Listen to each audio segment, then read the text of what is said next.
orang yang setia taat melakukan firman pasti akan melihat penggenapan janji Tuhan. Shalom, bagaimana kabarnya? Luar biasa karena kita punya Tuhan yang luar biasa. Ya, hari ini saudara saya diberi tema ya, bulan ini gereja masih berbicara tentang bagaimana kita fokus menetapkan sebuah prioritas dalam hidup sebagai orang Kristen. Ya, tetapi subtema hari ini adalah menjadi berkat. Ya, apakah setiap kita hari ini yang ada di tempat ini, coba kita introspeksi diri, apakah hidup kita sudah menjadi berkat? Ya, menjadi berkat diawali tentunya dari keluarga dulu. Ya, jangan berpikir yang muluk-muluk mau jadi berkat di bangsa-bangsa, mau berangkat ke Hong Kong, berangkat ke Bangkok, berangkat ke New York, mau jadi berkat di sana. Tapi pertanyaannya, apakah kita sudah menjadi berkat di dalam keluarga kita? Saya percaya orang yang menjadi berkat di dalam rumah tangga keluarga baru bisa Tuhan pakai untuk menjadi berkat di tempat yang lain. Amin. Karena kalau sudah jadi berkat di tempat yang lain, di dalam rumah tidak menjadi berkat, itu berarti kemunafikan. Hari ini saya diberi tema dari Yeremia pasal 29 ayat yang ke-7. Tapi seperti biasa saya ingin kita membaca perikop ini dari awal agar kita tahu kenapa ada ayat ini, saudara. Ayat yang ke-7 kita lihat di sana dikatakan, usahakan kesejahteraan kota kemana kamu aku buang, dan berdoalah untuk kota itu kepada Tuhan sebab kesejahteraannya adalah kesejahteraanmu. Seringkali kita cuma hafal ayat 7-nya ini saja. Tapi kita mau lihat dari awal, kenapa ada ayat ini, dari mana ya, supaya kita mengerti. Saudara, saya ingin kita baca dari ayat yang pertama. Kalau saudara lihat judul perikopnya di sana, surat kiriman kepada orang-orang buangan di Babel. Jadi ceritanya ketika ayat ini ditulis, bangsa Israel sedang mengalami pembuangan. Mereka dikalahkan oleh Raja Nebukadnezar. Ya, kenapa? Karena kebebalan mereka. Jadi siklus bangsa Israel itu kita udah tahu. Diberkati, berbuat dosa, dimurkai, dihukum, bertobat. Nanti kalau bertobat dikasihi lagi sama Tuhan, murka lagi, akhirnya mereka berdosa lagi, dimurkai lagi, seperti itu terus. Nah, ketika zaman ini dalam kitab Yeremia mereka diangkat dalam pembuangan di Babel, termasuk para pemimpin, para imam, para nabi. Kenapa? Karena semua sudah berdosa. Nah, kita pengen tahu dari mana ayat ini. Kita baca ayat yang pertama, firman Tuhan berkata, saya baca ayat 1 saudara dan 2 dan seterusnya. Beginilah bunyi surat yang dikirim oleh Nabi Yeremia dari Yerusalem kepada tua-tua di antara orang buangan, kepada imam-imam, kepada nabi-nabi, dan kepada seluruh rakyat yang telah diangkut ke dalam pembuangan oleh Nebukadnezar dari Yerusalem ke Babel. Ayat 2. Itu terjadi sesudah Raja Yekonya beserta ibu suri, pegawai-pegawai istana, pemuka-pemuka Yehuda dan Yerusalem, tukang dan pandai besi telah keluar dari Yerusalem. Semua diangkut. Raja, permaisuri, tukang, orang pintar, orang pandai, ahli-ahli diangkat ke Babel semua.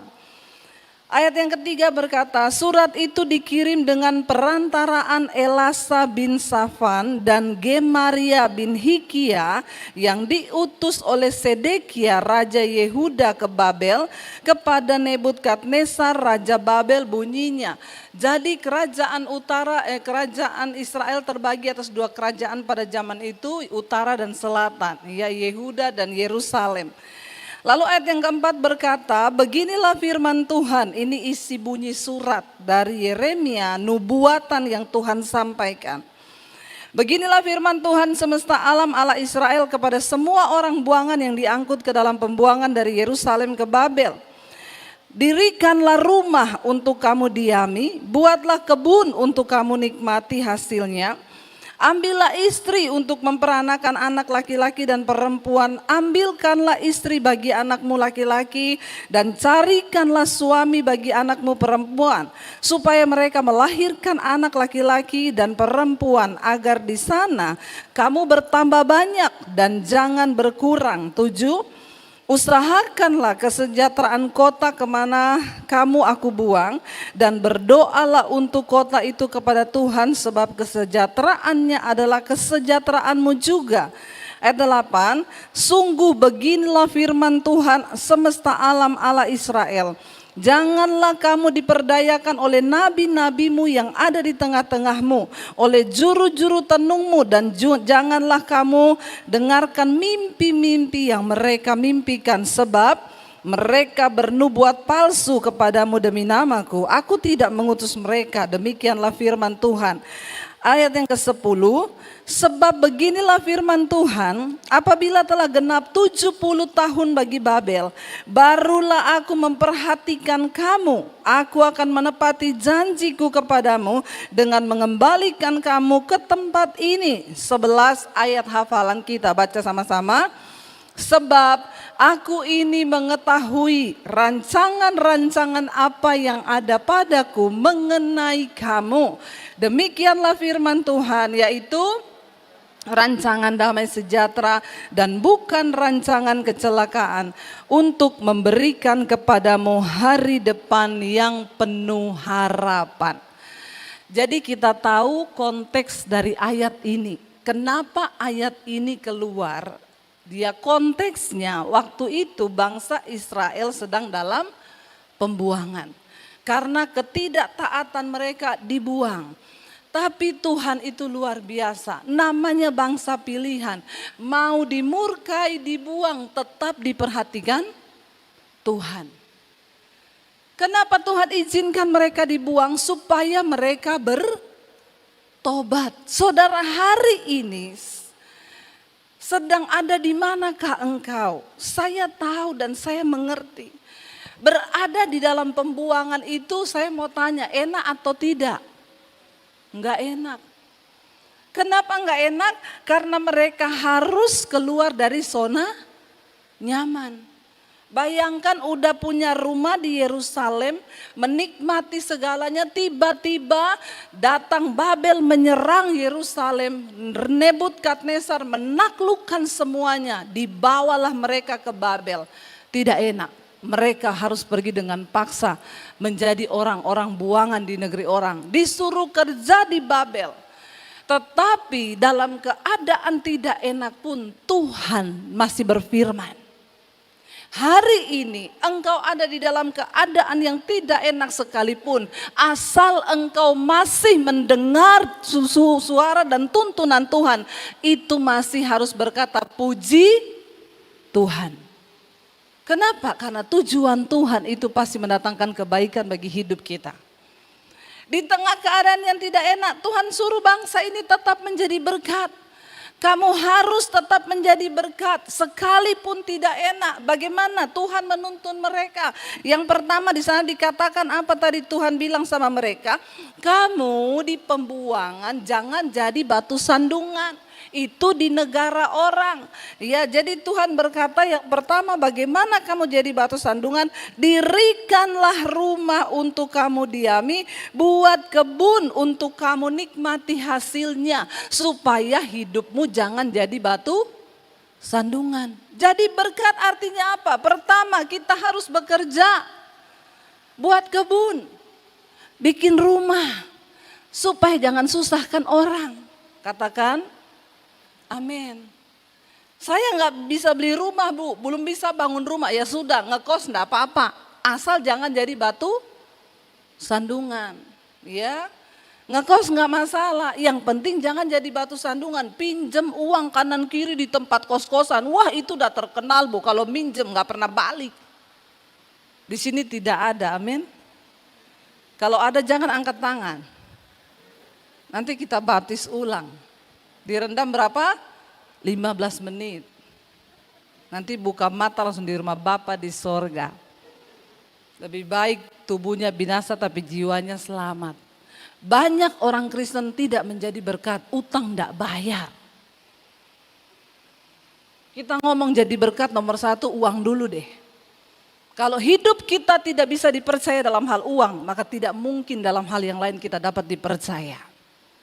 Itu kata firman Tuhan.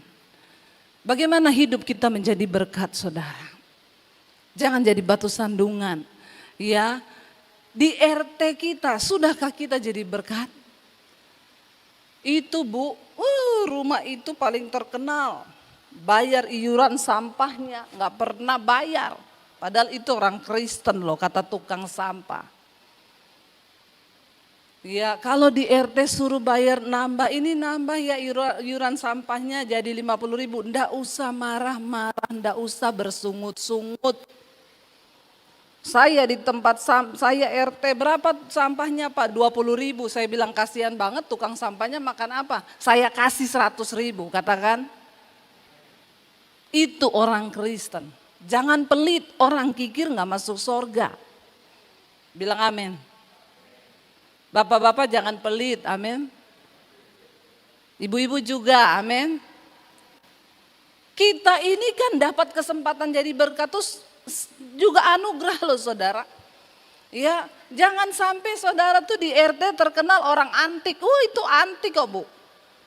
Belum ngomong apa-apa sumbangan udah marah-marah duluan dia.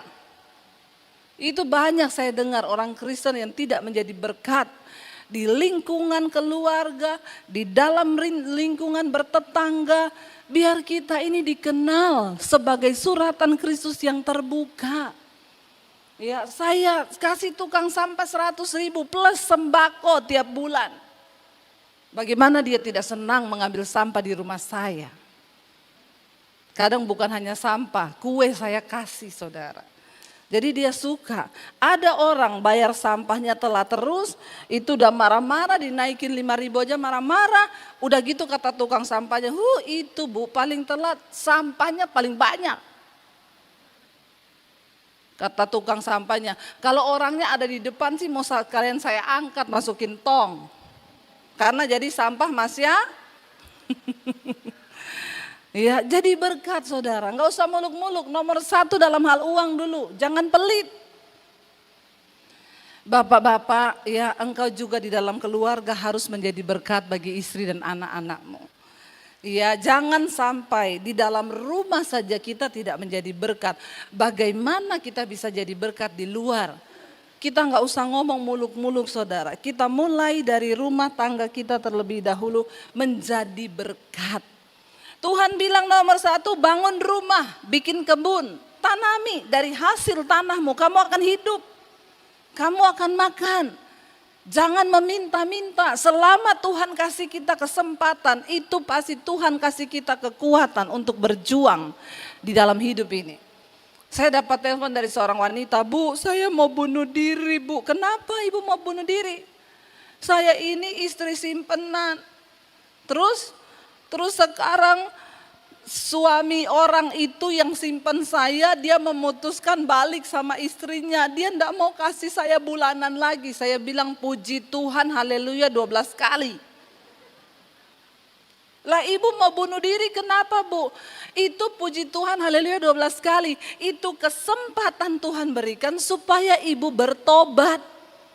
Tapi saya nanti makan dari mana? Saya nanti malu sama tetangga. Yang pertama bersyukur kamu keluar dari dosa kenajisan percabulan. Kamu menjadi sampah masyarakat, jadi simpenannya suami orang. Bertobat, kamu juga tidak menjadi berkat bagi anak-anakmu. Ibu umur berapa sekarang? 45, masih muda, bisa kerja. Kalau bertobat Tuhan pasti buka jalan, katakan. Asal hidup kita lurus, selalu ada jalan yang Tuhan beri. Tapi kalau memang maunya enggak kerja, ya sekarang kan banyak orang enggak mau kerja, jadi simpenan aja. Bisa punya mobil, bisa punya rumah, punya apartemen, tapi ujungnya engkau masuk neraka. Saya berdoa bagi setiap orang Kristen yang mendengarkan khotbah saya ini, karena ini siaran online. Saya lihat yang nonton tuh puluhan ribu kalau khotbah saya. Ya dengar baik-baik, engkau yang hari ini jadi simpenan, bertobat. Jangan engkau memperoleh dunia dan segala isinya, tapi engkau kehilangan nyawa. Buat apa punya mobil, punya rumah? Tapi ada orang Kristen yang jadi simpenan punya mobil diangkat di Facebook. Puji Tuhan, berkat Tuhan. Padahal yang ngasih suami orang. Gitu bilang berkat Tuhan, pret. Bertobat saudara ya. Ayo kita jadi berkat hidup ini. Pertama Tuhan bilang bangun rumah, kerjakan kebun. Tanami kebun, buka kebun bagimu, bekerja dari tanganmu sendiri di negeri orang. Kenapa Tuhan buang bangsa ini ke negeri orang? Supaya mereka tuh belajar. Supaya mereka belajar bagaimana hidup menjadi berkat. Ya, keluar dari zona nyaman mereka. Lalu yang berikutnya di sana Tuhan bilang apa? Ambillah istri untuk memperanakkan anak laki-laki dan perempuan bagimu. Jangan ambil simpenan. Ambil istri kata Tuhan. Supaya dia tidak bersinah. Supaya kamu itu sah. Ambil istri, ambil suami. Jangan hidup di negeri orang dalam kenajisan, melakukan percabulan, melakukan perselingkuhan dengan istri orang, dengan suami orang. Bertobat, Tuhan bilang bagaimana kamu jadi berkat, ambil istri. Kalau kamu perempuan, ambil suami, lalu beranak cuculah di sana. Ketika kamu sudah punya anak, Tuhan bilang lagi, ambilkanlah istri bagi anakmu laki supaya ndak kumpul kebo. Ambil istri yang sah. Kalau engkau punya anak perempuan, di sana dikatakan apa di sana? Ya, dan carikanlah suami bagi anakmu perempuan. Supaya apa kata firman Tuhan? Supaya mereka melahirkan anak laki-laki dan perempuan agar di sana kamu bertambah banyak dan jangan berkurang alias punah.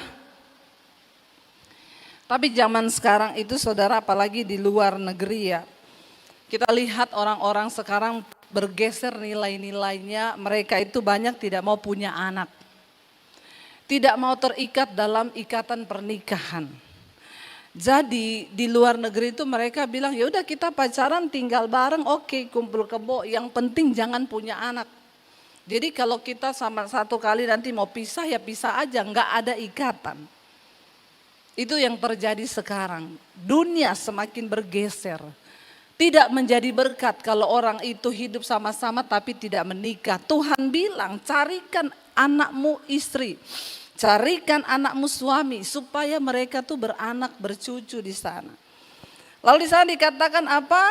Usahakanlah kesejahteraan kota kemana kamu aku buang dan berdoalah untuk kota itu kepada Tuhan. Sebab kesejahteraan kota itu juga kesejahteraanmu. Mari kita mulai hidup saudara, makanya saya bilang berdoa menjadi berkat. Kita doakan bangsa ini, kita doakan kota kita doakan lingkungan kita. Tidak usah muluk-muluk, dimanapun engkau berada jadilah berkat. Saya ini sudah melihat bagaimana ketika kita berjalan dalam ketaatan Tuhan bahkan sanggup membalikan keadaanmu. Apa yang tidak mungkin bagi Tuhan itu mungkin. Apa yang gak masuk akal, bagi Tuhan masuk akal. Saya berulang-ulang bersaksi, awal pandemi kemarin itu bagi saya dan suami, kemungkinan terburuk kita jual rumah Jakarta pulang ke Solo. Tapi saya bilang sama Tuhan, Tuhan apapun yang terjadi dengan hidupku, mau saya kehilangan rumah, kehilangan segalanya, bagiku Tuhan tetap baik. Awal pandemi tahun lalu kita cuma punya uang 10 juta. Anak saya bilang saya mau kuliah mam, enggak usah kuliah dek, tidak menentukan masuk surga itu kuliah. Karena memang saya sudah enggak tahu jalan ini apa, pandemi sampai berapa lama, kita benar-benar enggak ada pemasukan. Ya, saya enggak tahu harus berbuat apa, tetapi saya cuma percaya satu firman Tuhan, orang yang setia taat melakukan firman pasti akan melihat penggenapan janji Tuhan. Bahkan di tempat pembuangan, dimanapun engkau berada, Tuhan akan menyertai. Apa yang terjadi saudara? Cuman 1 tahun saya melihat Tuhan membalikkan keadaan. Gak jadi jual rumah, malah beli rumah.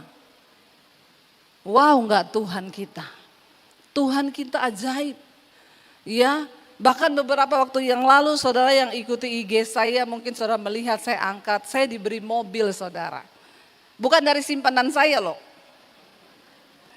Dari seorang jemaat mesbah doa, dia bilang, "Ibu terima kasih.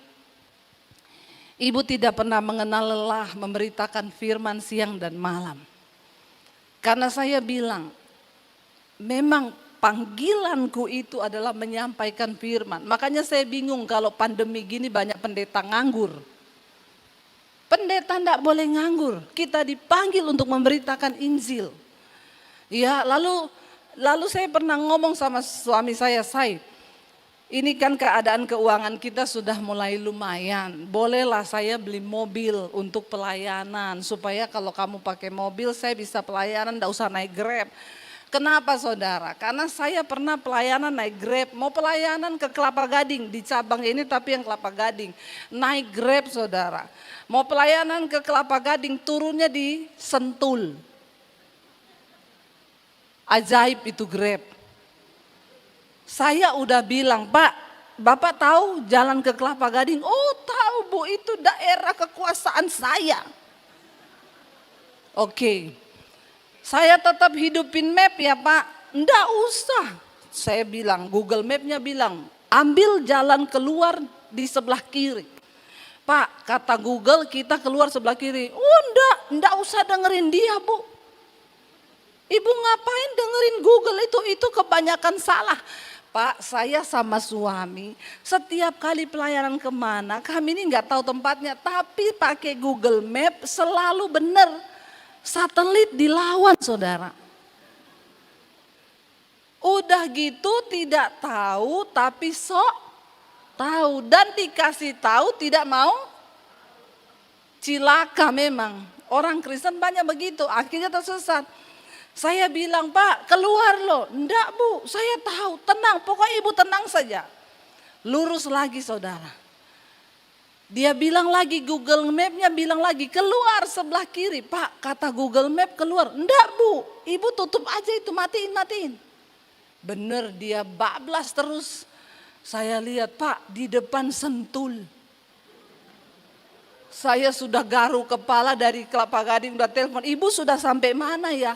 Udah mau selesai pujian, saya bilang, Pak kenapa kita sampai di Sentul Pak? Ini kita pasti jauh, saya pulang bagaimana, ini saya mau pelayanan telat. Akhirnya saya udah kemerungsung, stres, keringetan, akhirnya panas. Pak putar balik Pak cepet, dan kali ini Bapak dengerin saya ya. Bapak denger ini Google Map ngomong apa, Bapak turuti dia. Jangan Bapak suruh diam dia, sekarang Bapak yang diam biar Google Map yang bicara. Ini saya telat loh Pak, ini saya mau pelayanan gini-gini. Iya Bu, ya udah hidupin aja Bu. Di tengah jalan saya kepanasan, Pak AC mobilnya nggak dingin. Saya kencengin ya Bu, ini sudah paling kenceng loh, karena mungkin senewen ya Pak saudara. Tiba-tiba lagi jalan suara meledak, dor gitu ya. Saya bilang, apa itu Pak ban? Bukan, bentar Bu kita berhenti. Bu AC saya meledak. Saya bilang, Tuhan sial apa saya ini tadi bangun pagi. Aduh Tuhan, saya telepon suami saya di Sentul. Kenapa bisa sampai ke Sentul? Ya dapat Grab-nya sok tahu. Astaga lah, makanya kan akhirnya udah saudara tanpa AC melanjutkan perjalanan, semakin keringetan lagi. Ya saya sampai mereka udah ngulang-ulang pujian, saya nyampe dalam keadaan keringetan, saya khotbah. Sopirnya bilang, saya tunggu aja ya Bu, terserah. Yang penting pulang, antar saya pulang ke rumah, jangan bawa saya ke Sentul lagi. Atau ke Parung sana, iya Bu. Udah saudara, akhirnya dia sudah merasa bersalah juga. Udah saya khotbah pulang saudara. Akhirnya sampai rumah ya dia SMS saya. Ya saya tadi perbaiki AC di bengkel. Habisnya berapa? Saya tanya, 600.000 Bu. Ngantar ibu bayarannya segini, AC-nya malah meledak 600. Ya sudah Pak, minta nomor rekening, saya transfer 1 juta saudara. Bayangkan, sudah mengalami yang tidak enak, tapi tetap harus menjadi berkat. Waktu saya transfer 1 juta dia balas gini, Alhamdulillah ya Allah, subhanallah. Nah, subhanallah. Terima kasih banyak loh Bu, saya itu nggak bayangkan kalau penumpang saya bukan ibu terus AC saya meledak, mana ada yang mau ganti. Iya puji Tuhan, tapi lain kali Pak, dengerin Google Map, Bapak sebelum jadi sopir Grab belajar dulu. Ya biar tahu arah dan jalan, kasihan juga kalau penumpangnya dibawa putar-putar gitu habis waktunya. Saudara ya ayo. Kita jadi berkat yuk. Akhirnya saya bilang sama suami, makanya beliin saya mobil yang kecil supaya saya bisa nyetir. Tiba-tiba ada yang WA, Bu saya mau minta maaf ya. Ibu jangan tersinggung, kenapa? Saya mau beliin ibu mobil. Enggak perlu minta maaf. Haleluya 12 kali. Biasanya saya tuh kalau buka WA, ada orang minta maaf begitu, memang gak saya buka. Karena kebanyakan Bu minta maaf, saya punya utang online besok jatuh tempo. Banyak orang Kristen yang model begitu. Jadi tolong ibu bayarkan ya nomor rekening saya ini tagihannya 6 juta. Saya bilang pret. Berdoa, andalkan Tuhan, bertobat, jangan utang. Makanya kalau yang minta maaf nggak saya baca, tapi ini maaf Bu, saya klik. Saya mau beriin ibu mobil, haleluya. Coba sering-sering yang minta maaf begini saudara. Saudara ketika engkau rajin berbuat baik kata firman Tuhan, siapakah yang akan berbuat jahat kepadamu? Engkau akan memiutangi Tuhan, makanya ayo kita mulai hidup jadi berkat. Ya, jadi berkat bagi banyak orang supaya engkau melihat janji Tuhan digenapi.